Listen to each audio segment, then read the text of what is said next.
جو لوگ کافر ہیں ان کی مثال اس شخص کی سی ہے جو کسی ایسی چیز کو آواز دے جو پکار اور آواز کے سوا کچھ سن نہ سکے۔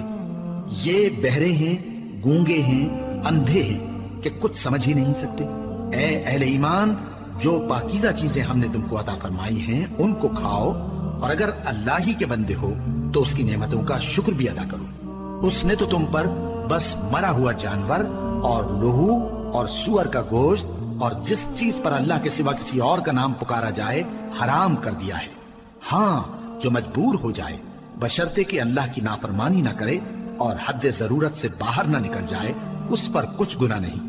بے شک اللہ بخشنے والا ہے، رحم کرنے والا ہے۔ جو لوگ اللہ کی کتاب سے ان آیتوں اور ہدایتوں کو جو اس نے نازل فرمائی ہیں چھپاتے اور ان کے بدلے تھوڑی سی قیمت یعنی دنیاوی منفعت حاصل کرتے ہیں، وہ اپنے پیٹوں میں محض آگ بھرتے ہیں۔ ایسے لوگوں سے اللہ قیامت کے دن نہ کلام کرے گا اور نہ ان کو گناہوں سے پاک کرے گا، اور ان کے لیے دکھ دینے والا عذاب ہے۔ یہ وہ لوگ ہیں جنہوں نے ہدایت چھوڑ کر گمراہی اور بخشش چھوڑ کر عذاب خرید لیا۔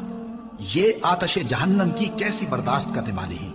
یہ اس لیے کہ اللہ نے کتاب سچائی کے ساتھ نازل فرمائی، اور جن لوگوں نے اس کتاب میں اختلاف کیا وہ ضد میں آ کر نیکی سے دور ہو گئے ہیں۔ نیکی یہی نہیں کہ تم مشرق و مغرب کو قبلہ سمجھ کر ان کی طرف منہ کر لو، بلکہ نیکی یہ ہے کہ لوگ اللہ پر اور روز آخر پر اور فرشتوں پر اور اللہ کی کتاب پر اور پیغمبروں پر ایمان لائیں، اور مال باوجود عزیز رکھنے کے رشتہ داروں اور یتیموں اور محتاجوں اور مسافروں اور مانگنے والوں کو دیں، اور گردنوں کے چھڑانے میں خرچ کریں، اور نماز پڑھیں اور زکوٰۃ دیں، اور جب عہد کر لیں تو اس کو پورا کریں، اور سختی اور تکلیف میں اور جنگ کے وقت ثابت قدم رہیں۔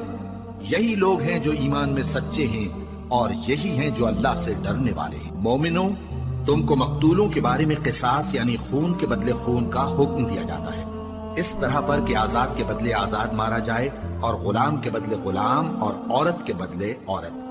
اور اگر قاتل کو اس کے مقتول بھائی کے قصاص میں سے کچھ معاف کر دیا جائے تو وارث مقتول کو پسندیدہ طریق سے قرارداد کی پیروی یعنی مطالبہ خون بہا کرنا اور قاتل کو خوشخوئی کے ساتھ ادا کرنا چاہیے۔ یہ تمہارے پروردگار کی طرف سے تمہارے لیے آسانی اور مہربانی ہے۔ اب جو اس کے بعد زیادتی کرے اس کے لیے دکھ کا عذاب ہے۔ اور اے اہل عقل، حکم قصاص میں تمہاری زندگانی ہے کہ تم قتل و خونریزی سے بچو۔ تم پر فرض کیا جاتا ہے کہ جب تم میں سے کسی کو موت کا وقت آ جائے تو اگر وہ کچھ مال چھوڑ جانے والا ہو تو ماں باپ اور رشتہ داروں کے لیے دستور کے مطابق وصیت کر جائے۔